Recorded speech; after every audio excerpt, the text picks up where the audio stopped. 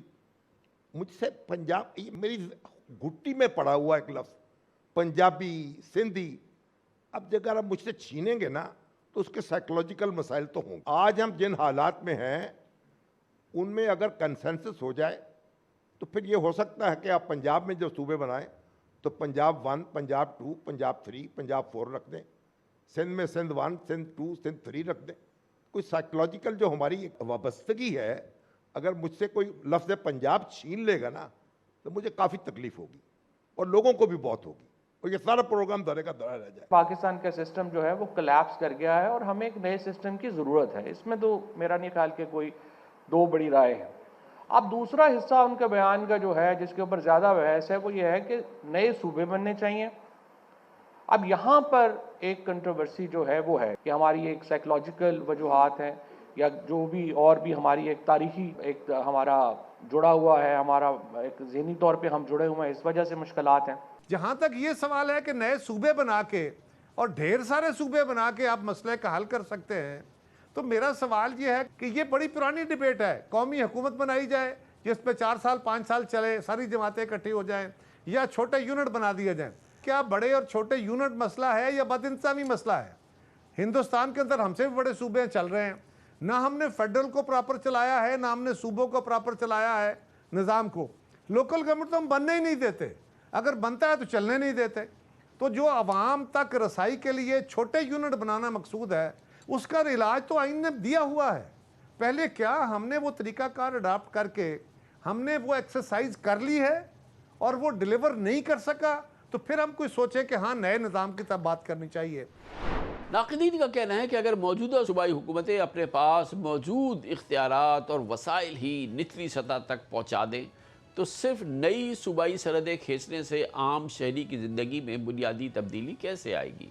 ان کے نزدیک اس مسئلے کا حل با اختیار اور مؤثر لوکل گورنمنٹ، بہتر انتظامی ڈھانچے اور اختیارات و وسائل کی حقیقی نچلی سطح تک منتقلی ہے۔ آپ کا نظام نہیں چل رہا، اور جو نظام نہ چلے تو آپ کو اس کو ریفارم کرنا پڑتا ہے۔ آپ کو نئے صوبے بھی، نئے یونٹس بھی بنانے پڑیں گے۔ آپ کو جو NFC ایوارڈ ہے اس کو بھی شاید ریوزٹ کرنا پڑے۔ آپ کو جو ایڈمنسٹریٹو سسٹمز ہیں ہمارے ان کو بھی مکمل طور پر بدلنا پڑے گا۔ آپ کو ایک پولیٹیکل کنسنسس قائم کرنا پڑے گا۔ جب تک آپ بیٹھیں گے نہیں، یہ پولیٹیکل جماعتیں نہیں بیٹھیں گی، فوج بھی بیٹھے، فوج کا ایک حصہ ہے ملک کی سیاست میں، جج بھی بیٹھیں، ان کا بھی اثر ہے، اور یہ فیصلہ کریں کہ ملک آگے کیسے چلے گا، کیونکہ آج ملک نہیں چل رہا۔ سابق گورنر اسٹیٹ بینک ڈاکٹر اشرف حسین، پلڈاٹ کے صدر احمد بلال محبوب و دیگر ماہرین سبھی یہ دلیل دیتے ہیں کہ موجودہ نظام کو بہتر کرنے کا سب سے مؤثر حل آرٹیکل 140A کے تحت لوکل گورنمنٹس کو مضبوط بنانا اور صوبے کے اختیارات آئین کے مطابق فکس کرنے ہیں۔ یعنی آئین میں جو اختیارات صوبوں اور وفاق کے لیے درج ہے، ویسے ہی اختیارات لوکل گورنمنٹس کے لیے بھی درج کر دیے جائے۔ کیونکہ پروونشل لیجسلیٹرز جو قانون بناتے ہیں وہ کبھی نہیں چاہیں گے کہ ان کی پاورز جو ہیں، ان کے جو ریسورسز ہیں وہ لوکل گورنمنٹس کو ٹرانسفر ہو جائیں۔ اس کا ایک ہی طریقہ ہے، وہ ہے کہ آرٹیکل 140A اس وقت ٹیئر آف لوکل گورنمنٹ کو ڈیفائن کرتا ہے، لیکن اس کی رسپانسبلٹیز اور اس کے فنکشنز کیا ہیں، اور شیڈول جو ہے اس وقت وہ صرف دکھاتا ہے کہ فیڈرل گورنمنٹ کے کیا فنکشنز ہیں، پروونشل گورنمنٹ کے کیا فنکشنز ہیں۔ اگر آپ یہی جو administrative legislator legislative legal and financial powers article 140A میں لکھ دیں. ایک اور شیڈول ہوگا کہ یہ فنکشنز ایکسکلوسیولی جو ہے وہ لوکل گورنمنٹس پرفارم کریں گی. لوکل گورنمنٹس کو نہ چیف منسٹر نہ پروونشل اسمبلی جو ہے وہ ڈیزالو کر سکے گی, سپرسیڈ کر سکے گی. تو یہ جو ہمارا جھگڑا ہے, پروونس اپنا کام کرے, لوکل گورنمنٹس اپنا کام کریں, فیڈرل گورنمنٹ اپنا کام کرے. تو at this juncture my humble opinion provinces کا کریشن جو ہے وہ ملک کی بہتری کے لیے نہیں ہے, اور آلٹرنیٹ یہ ہے کہ آرٹیکل 140 کو آپ اسٹرینتھن کریں. میرے خیال میں جس چیز کی ایک ایسی ضرورت ہے جس پہ کنسنسس موجود ہے لیکن اس پہ عمل نہیں ہو رہا, وہ ہے مقامی حکومتوں کا نظام. اگر آپ کو اختیارات اور وسائل کو نچلی سطح پہ منتقل کرنا ہے تو اس کے لیے ایک نظام پہلے سے موجود ہے, لیکن صوبے اس نظام کو ایسی گرفت میں لے کے بیٹھے ہوئے ہیں کہ وہ نیچے نہ وسائل کو منتقل ہونے دیتے ہیں نہ اختیارات کو منتقل ہونے دیتے ہیں. اس کا حل یہ ہے کہ جو آرٹیکل 140A ہے اس کی تفصیلات دینے کی ضرورت ہے. یہ تو 4-5 سطروں کا لکھا ہوا ایک خواہش نامہ ہے. تو اس کے لیے جس طرح آپ نے صوبائی اسمبلیوں کے لیے, صوبائی حکومتوں کے لیے ایک تفصیلات دی ہوئی ہیں, اسی طرح تھرڈ ٹیئر آف گورنمنٹ کو تسلیم کیا جائے اور مقامی حکومتوں کے لیے ایک آئینی ترمیم کی جائے تاکہ صوبے اپنی مرضی کا نظام بنانے کی کوشش نہ کر سکیں اور یہ آئین کے مطابق وہ نظام بنے. ایسی کون سی ترمیم کی جا سکتی ہے جس کے بعد موجودہ نظام حکومت کے اندر جو میجر خرابیاں وہ دور کی جا سکتی ہیں؟ تو وہ نئے صوبے نہیں ہوگا اور وہ نئے انتظامی یونٹ نہیں ہوگا, وہ 140A کے اندر ایک تشریح کا شمول ہوگا. حل سامنے ہے اور آیا ہے. جو 3 سطر کا 140A ہے اس کو آپ 3 پیج کا بنا دیں آئین کے اندر. اس کے اندر ہر چیز کو شق بائی شق, جس طرح 18ویں ترمیم میں صوبوں کے حق ڈیٹیل کیے تھے, اس طرح صوبوں کے پاس جو پیسہ ہے اس کو کلیئرلی اور انڈیپینڈنٹلی اور ون وے ٹرانسفر کر دیں لوکل گورنمنٹس کو,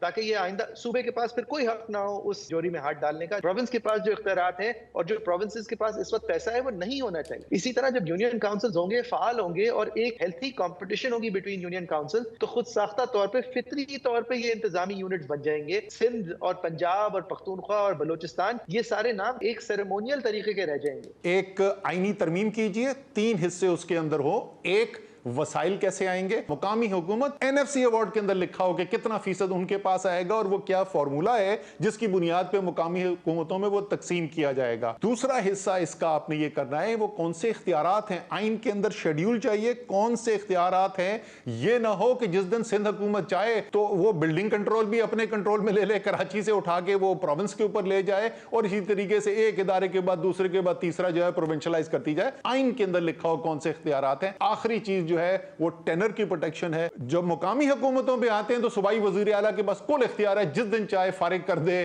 وہ آپ کی مقامی حکومتوں کو. تو وہ اختیار بھی جو ہے وہ اس اسمبلی کے پاس ہونا چاہیے اس لیول کی. با اختیار اور مضبوط لوکل گورنمنٹ سسٹم کسی ملک کی ترقی میں کتنا اہم کردار ادا کر سکتا ہے, اس کا اندازہ چین کی معاشی ترقی سے لگایا جا سکتا ہے. چین میں مقامی حکومتوں کو صرف انتظامی ذمہ داریاں نہیں دی جاتی بلکہ انہیں اپنے علاقوں کی معاشی ترقی کا ذمہ دار ٹھہرایا جاتا ہے. چین کے مختلف شہروں اور مقامی حکومتوں کے درمیان ایک مقابلے کی فضا پیدا کی گئی ہے کہ کون زیادہ انویسٹمنٹ لاتا ہے, کون زیادہ روزگار پیدا کرتا ہے, کون اپنے علاقے کی اکانومی کو تیزی سے آگے لے جاتا ہے. یہی وجہ ہے کہ چین کے مضبوط مقامی حکومتوں کے نظام نے اسے دنیا کی جانی مانی اور شاید سب سے بڑی اکنامک سپر پاور بنانے میں فیصلہ کن کردار ادا کیا. چائنا کی ایگزامپل دیتا ہوں. ان کی پر کیپٹا انکم 1980 میں ہم سے کم ہوتی تھی. ٹھیک ہے. پاورٹی جو تھی وہ ہم سے بہت زیادہ تھی. ان کا نظام کیا ہے؟ سینٹرلائزڈ کمیونسٹ پارٹی جو ہے وہ پالیسی میکنگ کرتی ہے. all the implementation of all the policies, all the programs are done by the local governments. County level, prefecture level, town level. Each mayor is evaluated on the basis of his performance. And if he's good, he's kicked upstairs. And finally, he becomes a member of the Politburo. Merit-based system, decentralisation, ساری local government کو powers ہیں کہ land بھی وہ بیچے گی, buildings بھی وہ بنائے گی, انسینٹیوز بھی دے گی.